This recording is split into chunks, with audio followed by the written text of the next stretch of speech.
On January 24th of this year at 2:30 p.m., I was taken to the Broward Health Emergency Center in Fort Lauderdale, Florida. I had severe chest pain, shortness of breath, tachycardia. My joints had started swelling and burning. My right ankle and the top of my foot were visibly swollen. An electric shock feeling was also coursing through my body intermittently. Once my heart rate skyrocketed and severe chest pains began, I decided to go to the hospital because I was worried I was having a heart attack or experiencing an infection. Shortly after arriving, Dr. Tyler Haertlein came into the bay where my stretcher was. He briefly asked me what was going on, and I let him know all of my symptoms, including the top of my right foot and ankle, particularly burning and visibly swelling. Dr. Haertlein ran through my medical history and prescriptions, and it was at this time I informed him that I am on the autism spectrum, and I do take medication to manage autism-related symptoms. In less than 10 minutes of walking into that room, Dr. Haertlein informed me that he believed it was all in my head, and he wanted me to get a psychological evaluation. I was stunned and became more overwhelmed than I already was. Part of being autistic means that when I get too overwhelmed, it becomes hard for me to remain verbal.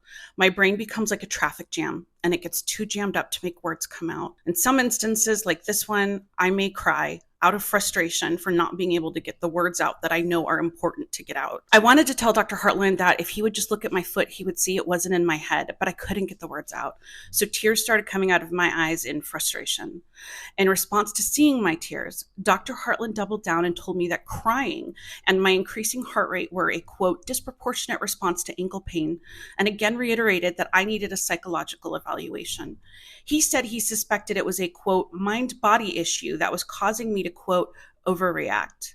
I finally managed to calm myself enough to say that I had pictures of my ankle swelling. I had taken them to compare how much it was swelling over time that morning. I stated it was definitely not in my head. He responded by saying he would run some tests and, quote, when they came back showing nothing was wrong, he was going to refer me for a psychological evaluation. Dr. Haertlein then left the room, and shortly after that, my husband Alex arrived to the ER.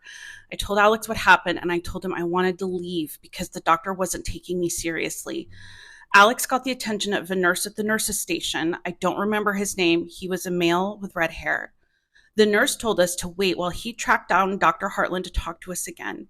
He told us that maybe Dr. Haertlein would respond differently now that my husband was there. Both my husband and I took this to mean that Dr. Haertlein would now only take me seriously simply because my husband was present. At this point, I reiterated to my husband that I wanted to leave. He insisted that we stay because he wanted to talk to Dr. Haertlein personally. I told him I wanted to leave because I didn't have any confidence in the care I would receive. But secretly, Dr. Haertlein, I also knew my husband was furious with you.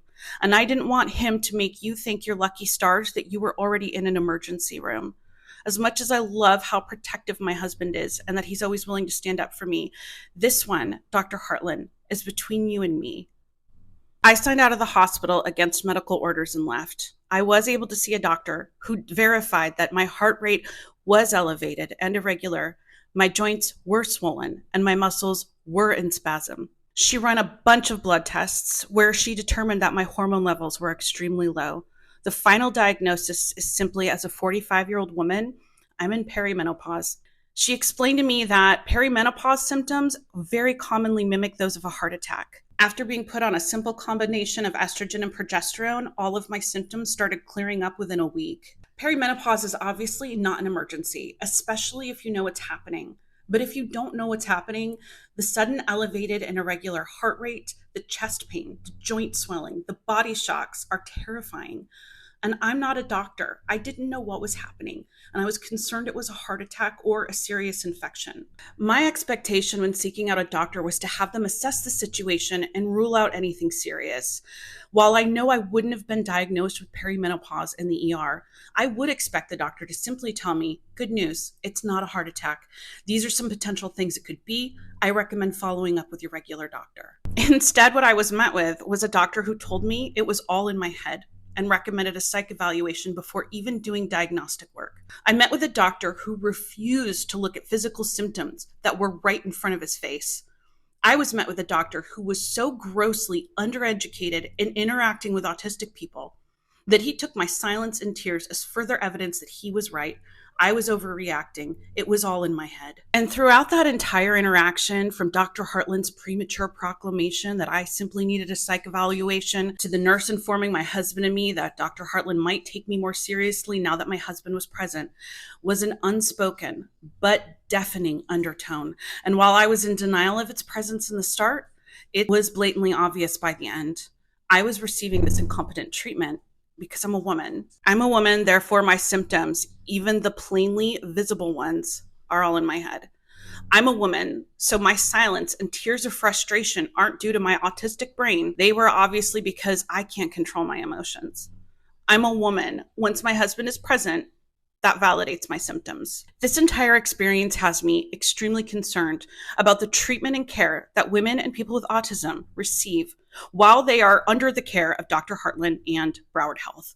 I've heard of women being treated this way. I've heard of medical gaslighting, but I naively thought that in 2024, these issues were being eradicated. It's jaw-dropping to find out that you can encounter them within 15 minutes of arriving at an ER. I want Dr. Haertlin's conduct investigated. I want Broward Health's patient bill of rights to be more than a concept piece for the sake of optics.